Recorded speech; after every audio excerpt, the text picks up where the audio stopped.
Good morning. It's my pleasure to be the third speaker in this session entitled Emerging Concepts of Immunology and Heart Failure. I'll be speaking about COVID-19's emerging cardiovascular impact. Here are my disclosures. I have two. I'm a co-principal investigator and on the steering committee of two clinical trials addressing novel therapeutic strategies in COVID-19, one dealing with anticoagulation and the other dealing with low-dose semaglutide. I'll mention both during my presentation. I start my talks on COVID-19 with these simple caveats. As all of you know, this is a disease that's been with us for less than a year. As such, our understanding is still emerging. Our experience and our expertise are of relatively short duration and somewhat fragmented.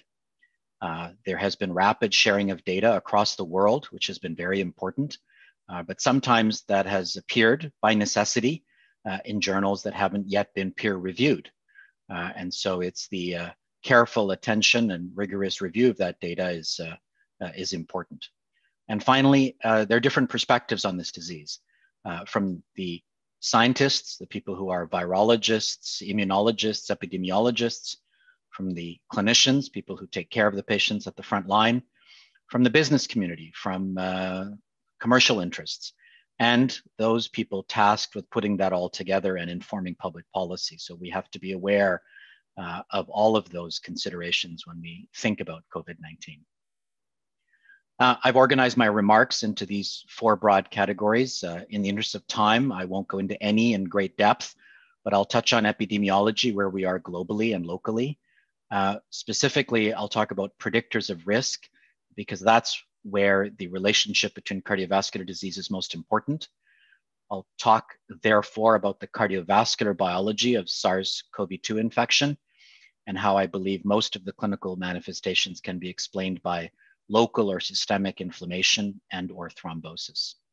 I'll touch briefly on where we are with therapy, although I'll emphasize that this is general. It's not specific to the cardiovascular system per se, with antivirals, anti-inflammatories, and anti-thrombotics. The one sort of cardiac geared intervention is our trial, which is Simpatico, which is a, if you will, cardioprotective strategy. And I'll summarize very quickly where we are in vaccines. So the epidemiology really starts with understanding a symptomatic COVID-19 infection. The cartoon shows the various organ systems that can lead to certain symptom onset. This is the greatest relevance to acute health.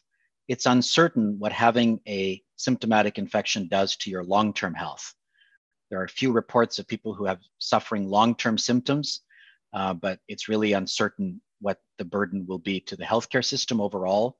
Currently, it's the acute presentation and the hospitalization rate, which is roughly around 4% overall.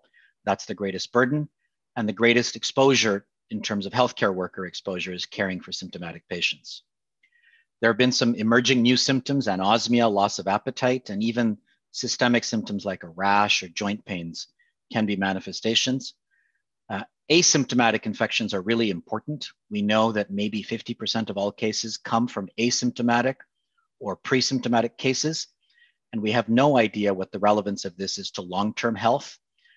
And also whether vaccines will be equally effective at preventing asymptomatic infection. And finally, these initial cartoon diagrams talking about symptoms actually never showed the heart and didn't talk about a simple symptom like chest pain, which I'll get into. Here is where we are globally. There are over 63 million cases, almost 1.5 million deaths, with a global case fatality rate of 2.3%. Overall, the confirmed cases still represent less than 1% of the world population. You can see the US, India, Brazil are the three leading countries with the most numerical cases and even proportionately a high burden and accounting for a lot of the deaths reported to date. Here's where we are locally. These are Ontario data. The blue represents hospitalized but not in the ICU, and the red, the two shades, represent in the ICU, either not ventilated or ventilated in the dark red.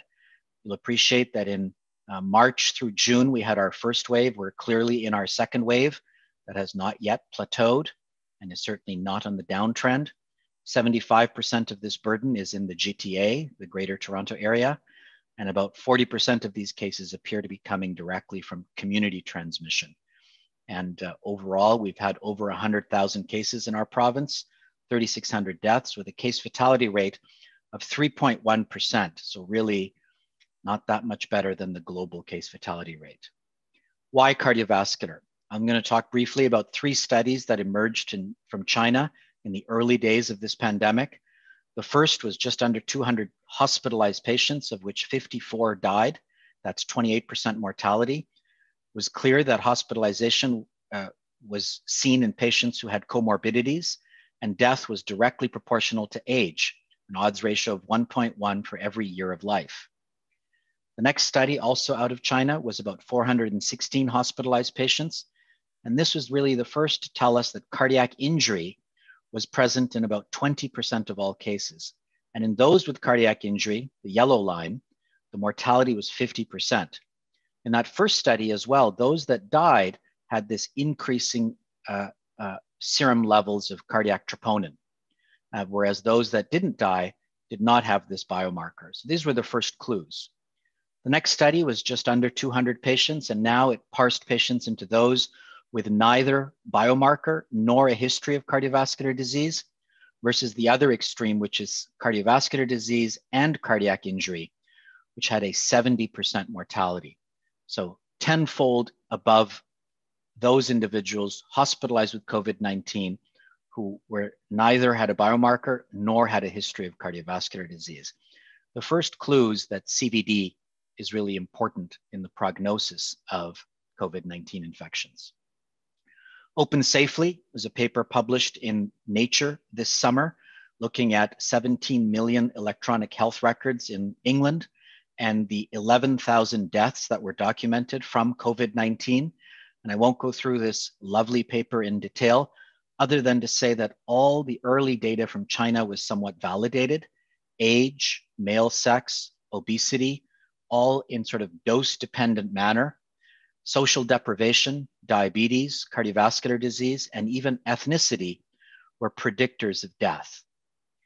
As an example of ethnicity, here now, 600 patients admitted at 6 hospitals in London. The dark blue is Afro-Caribbean heritage. The light blue are Asian heritage. You can see around 2-fold increase in chest pain, myocardial injury, acute heart failure, and death compared to white Caucasians hospitalized with COVID-19. So there really is something to do with ethnicity. Whether it's all driven by comorbidities or other factors is as yet unclear. What's the pathophysiology? Well, we know that this virus gets into cells through the ACE2 receptor. So wherever that's expressed, whether it be on epithelial cells or endothelial cells, and in this lovely histological analysis looking at ACE2 expression in red, CD31 is PCAM, or an endothelial cell marker, also expressed by some inflammatory cells. And PDGF receptor beta is a smooth muscle cell marker. You can appreciate this is where ACE2 is. And as this cartoon will show you, this is where we think cells whose machinery is hijacked by the virus to produce more virus can either die, the cells can die with cytolysis, or there can be inflammatory reaction.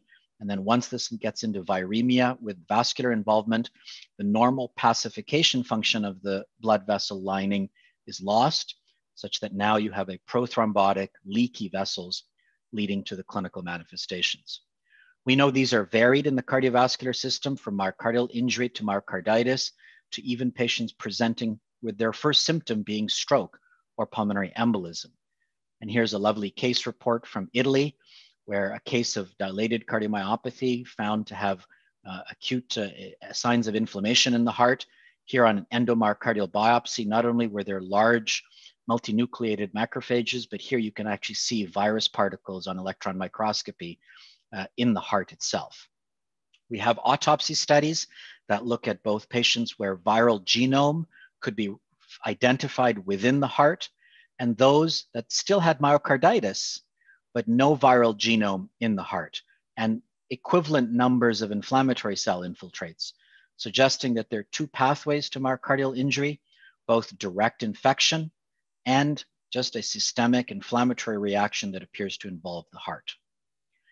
In this study from Italy, looking at out-of-hospital cardiac arrest, comparing every day in February since February 20th of 2019 in yellow and 2020 in blue.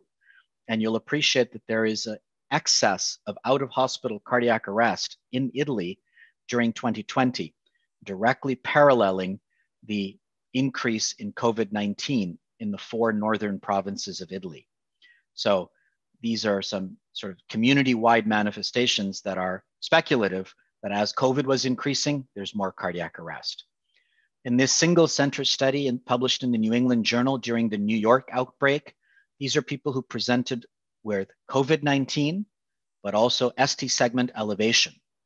And as you'll appreciate, they all underwent angiography. Those in the blue had authentic coronary occlusion requiring angioplasty.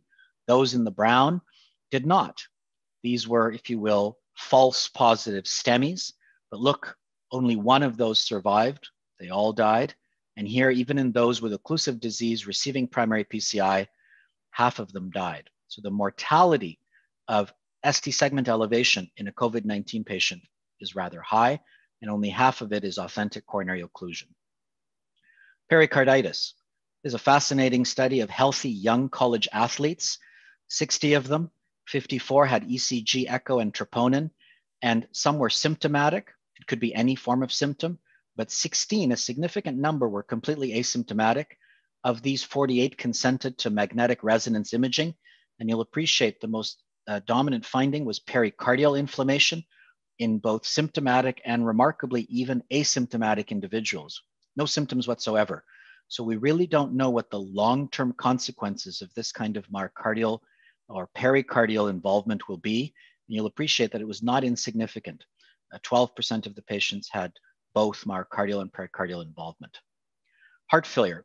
This study published just days ago from the National Heart Centre in Singapore, tracking monthly heart failure admissions in blue in 2018, in orange in 2019, and in gray in 2020, the year of the pandemic.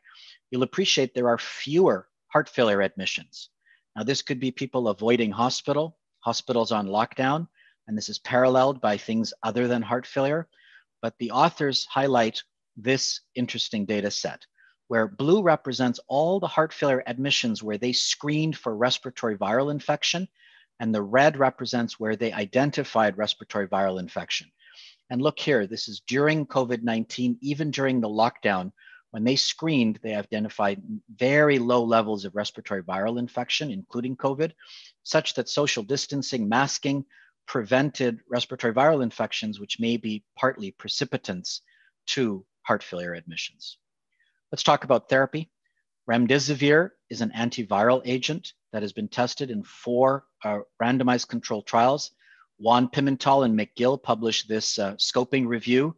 And then these folks, the Yokoyama and colleagues, presented this meta-analysis, which suggests that remdesivir does shorten the duration of illness and may reduce mortality, although not all the data are concordant. Health Canada has approved remdesivir for the treatment of severe COVID-19. This antiviral agent is a monoclonal antibody. This is Eli Lilly's LY-CoV555, which was just approved literally days ago by Health Canada. Here it shows in green how it's blocking the ability of the spike protein to enter the ACE2 receptor. And here lung biopsies done in monkeys infected with COVID-19 show that in a dose-dependent fashion, you can completely eliminate viral replication in the lungs of these monkeys. So this is promising data. Anti-inflammatory, we have dexamethasone, which clearly both in terms of absolute and relative risk reduction prevented mortality in hospitalized patients. This was most impressive in people with mechanical ventilation already. And the big picture here is that there is a 18% overall reduction. It seems to help people requiring oxygen, but not those requiring no level of respiratory support. Anti-thrombotic, I've mentioned, may be a strategy forward, and we're very pleased that a Canadian-led trial called ATAC is testing anticoagulation, and this will be assessed globally. There might be as many as 2,000 patients, and we're 800 patients in. And then our study looking at GLP-1, which is theoretically cardioprotective and vascular pacifying, We'll look at just 4 weeks of treatment with low-dose semaglutide in high-risk patients with COVID-19. So several of those risk factors that I mentioned earlier are the inclusion criteria. We know that despite best treatment, now these are data from Germany, just published more recently, mortality remains 20% in hospitalized patients. And people who require the ICU, mortality is still about 50%. So new therapies are needed. And this is where vaccines are going to be really important in preventing infections in the first place. These are the 5, 2 mRNA vaccines, 2 adenoviral vaccines, and 1 protein subunit that are of relevance to Canada. Let me end with summarizing then. COVID-19 is a potentially severe respiratory and cardiovascular, as well as systemic illness caused by SARS-CoV-2 infection of ACE2 positive cells and organs. The damage is done by cytolysis, inflammation, and thrombosis. The overall case fatality rate of 2 to 3% globally, with a hospital mortality rate of around 20%, appears at least partly driven by cardiovascular comorbidities and cardiac injury.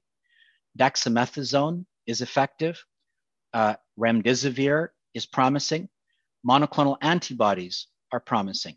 We'll learn more about anticoagulation and cardioprotection, which remain under investigation, and several vaccines with high phase 3 efficacy in the 90% range are pending regulatory approval. And then finally, what I haven't answered is long-term sequelae, including cardiovascular sequelae of COVID-19 in asymptomatic people, in those that were symptomatic but have recovered, and those that are chronically unwell, the long haulers, is not yet known. Thank you very much.